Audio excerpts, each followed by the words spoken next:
bedchamber of Napoleon changed its shape and size several times by taking in certain adjoining space, but it always occupied essentially the same position. During the consulate, Bonaparte did not occupy it. He shared the room with Josephine, which was situated on the ground floor and communicated by a narrow and dark staircase with the appartement interior.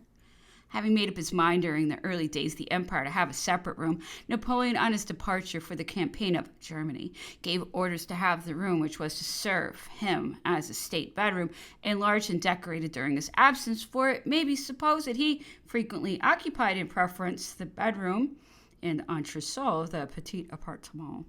The work was pushed on actively by Fontaine and Percier, the architects of the palace. They covered the walls with rich hangings of Lyon brocade, strained on panels enriched with gilt ornaments, carved pilasters framed the openings and filled up the angles. The ceiling, painted and gilt, showed in the carvings figures of Jupiter, Mars, Minerva, and Apollo, painted in grisaille, with raised moldings of gold on a ground of lapis lazuli, the armorial bearings and the cipher of the emperor, with military trophies and garlands supported by winged jenny, formed the ornaments of the borders. The bed, raised on a platform covered with velvet, occupied the floor of the room opposite the windows. There was scarcely any furniture. Armchairs of gilt wood covered with Gobelin tapestry, a sort of large English chest of drawers with brass ornaments, and nothing else. Between 6 and 7 o'clock in the morning, the first valet de chambre of the emperor entered the bedroom. Madame de Remusat has said that the awakening of Napoleon was generally sad and appeared painful, that he often suffered from convulsive spasms of the stomach, which brought on sickness. His awakening was cheerful, says Masson, Constant, Rostand, and all of those who were in his service speak in the same way. It must be supposed that Madame de Remusat, who appears so well informed, must have found herself there after a bad night. The power which Napoleon possessed of sleeping at will, of sleeping for only 6 hours, whether he took these 6 hours successively or by intervals, is recorded by all those who approached him, as well as the faculty which he had of passing at once from the deepest sleep to the most lucid wakefulness.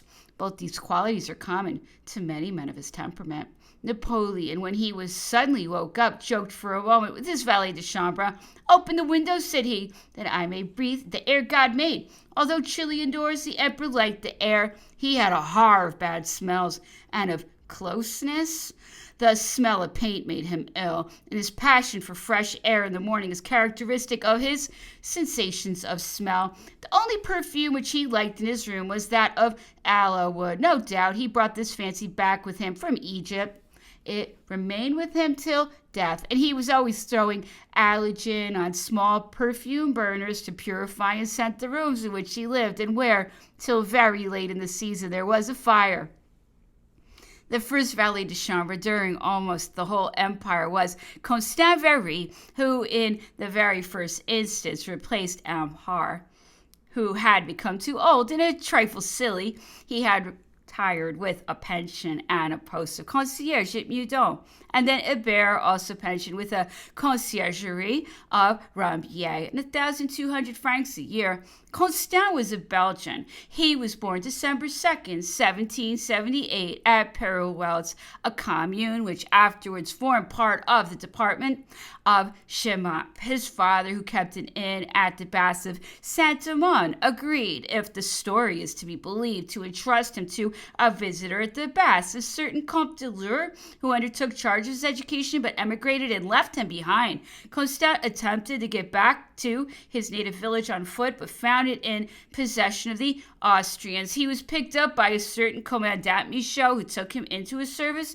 He then became servant to a merchant named Joubert. At last, thanks to the acquaintance which he had made with a valet of Madame Bonaparte, he entered her service while the general was still in Egypt. When Eugène returned from Egypt, Josephine placed Constant with him. She then took him back into her own house, and finally, in starting for Marengo, the first consul attached him to his person. From that time until the month of April 1814, it may be said that Constant never left Napoleon. He boasted of having had only 2 holidays, one of 3 days, the other of a week. It's very probable he was replaced, as is well known, in 1814 by the admirable Masson, whose fidelity and devotion to his prescribed master make him one of the most interesting among the exiles of St. Helena. Constant, although he was very moderately educated, wrote a round hand and was ignorant of orthography, was very wide awake, and kept himself very well informed as to all the past, thanks to his friends Frederic,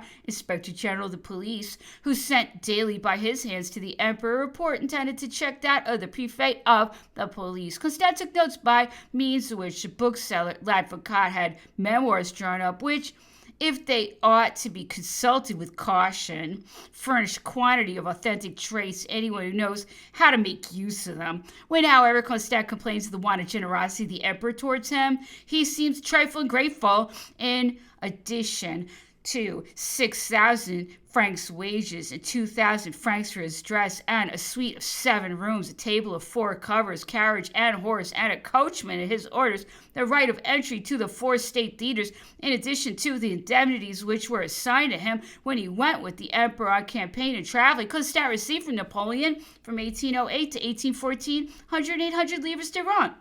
Annual pension is 6,000 francs and sums amounting in all to 261,000 francs. This did not prevent him from deserting at Fontainebleau, carrying off, the emperor said, a great deal of silver and jewelry.